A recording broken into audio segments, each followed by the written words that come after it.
Hauntingly Humdrum, a slice of life Halloween anthology. This episode, Flight.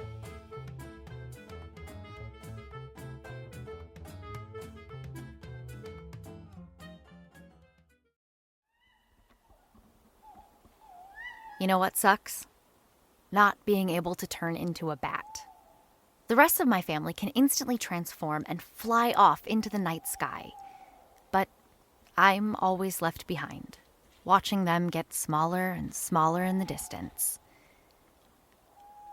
They try to reassure me, saying that it doesn't make me less of a vampire, but it doesn't hurt any less. It's hard enough having to hole away when the sun's out, when the rest of the city is humming with laughter, noise, and the sounds of people's adventures. Being able to transform into a bat gives you back some of that freedom. Maybe you can't play soccer with your friends during the day, but at night, you can embody freedom. Cutting the wind with your wings, soaring through the clouds, and looking down at the sleeping city. Since I can't join my family when they transform, I've taken instead to walking along the beach at night.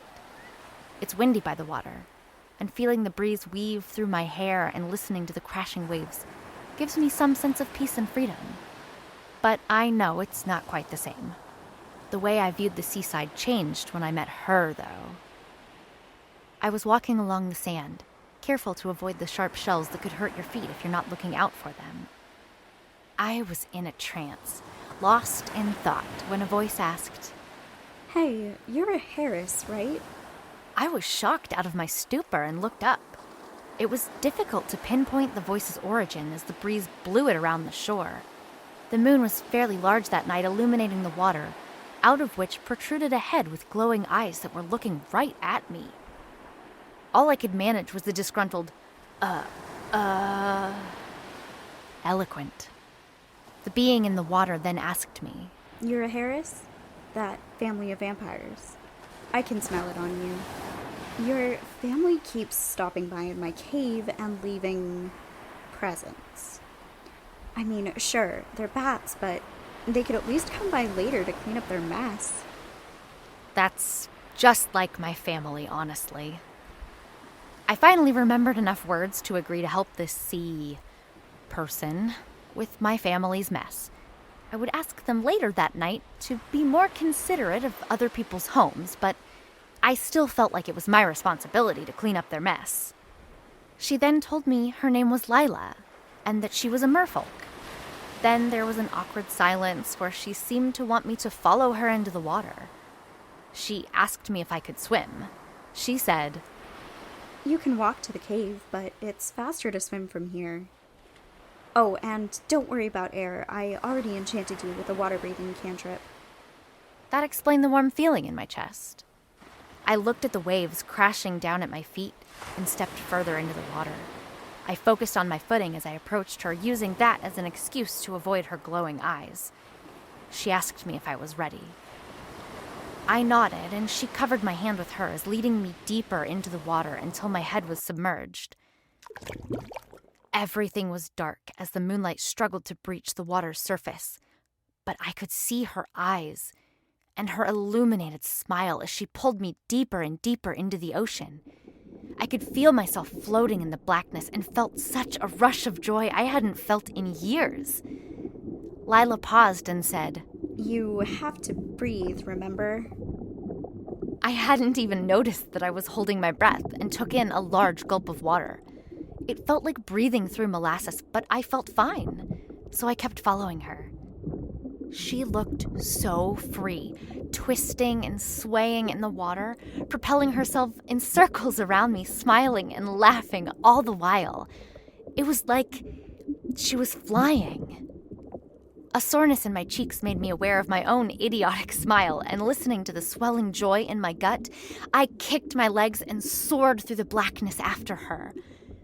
We continued like that for a while, smiling childishly and laughing until we reached the cave.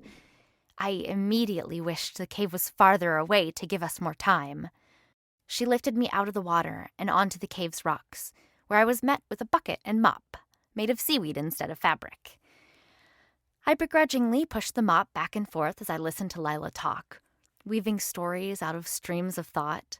It made the job much easier. When I propped the mop against the newly clean cave wall, I admitted to myself that I didn't want to say goodbye. I wondered if it would be weird if I asked to see Lila again. But this was just her getting someone to clean up after their mess, and it happened to involve some fun along the way. There was no reason for me to stay around. I must have looked a bit down, because she asked me what was wrong. I stuttered out something along the lines of, "It's nothing, and I should head home now," and began walking towards the cave opening. She didn't stop me, so I walked home. After getting home that night and convincing my family to be more considerate about where they do their business when transformed as bats, I went to bed. It took me a while to fall asleep that night, and as I lay in bed, I closed my eyes and saw darkness, and I imagined I was floating in that darkness of the sea, with a pair of glowing eyes piercing through the blackness. I couldn't bring myself to return to the shore until a week later. I told myself I was busy, but I know I was just anxious. What if I walked along the beach and Lila didn't come looking for me? There was no reason she would, but I guess I just wanted her to. Eventually, I got fed up with staying in my room and decided to get some fresh night air. I kicked at the water as it lapped around my feet, and I breathed in the salty air. This was all I needed, a fragment of freedom as the ocean roared in my ears and the breeze tangled my hair.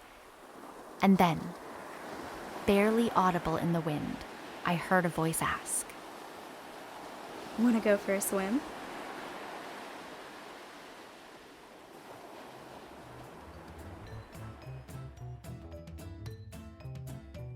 Thank you so much for joining us on this episode of Hauntingly Humdrum. This episode was written by Gabby Hall. Harris was performed by Blythe Renee. Lila was performed by Key Knight. Sound design by Wesley Bryan. The music used for the intro and outro of the podcast is The Show Must Be Go by Kevin MacLeod.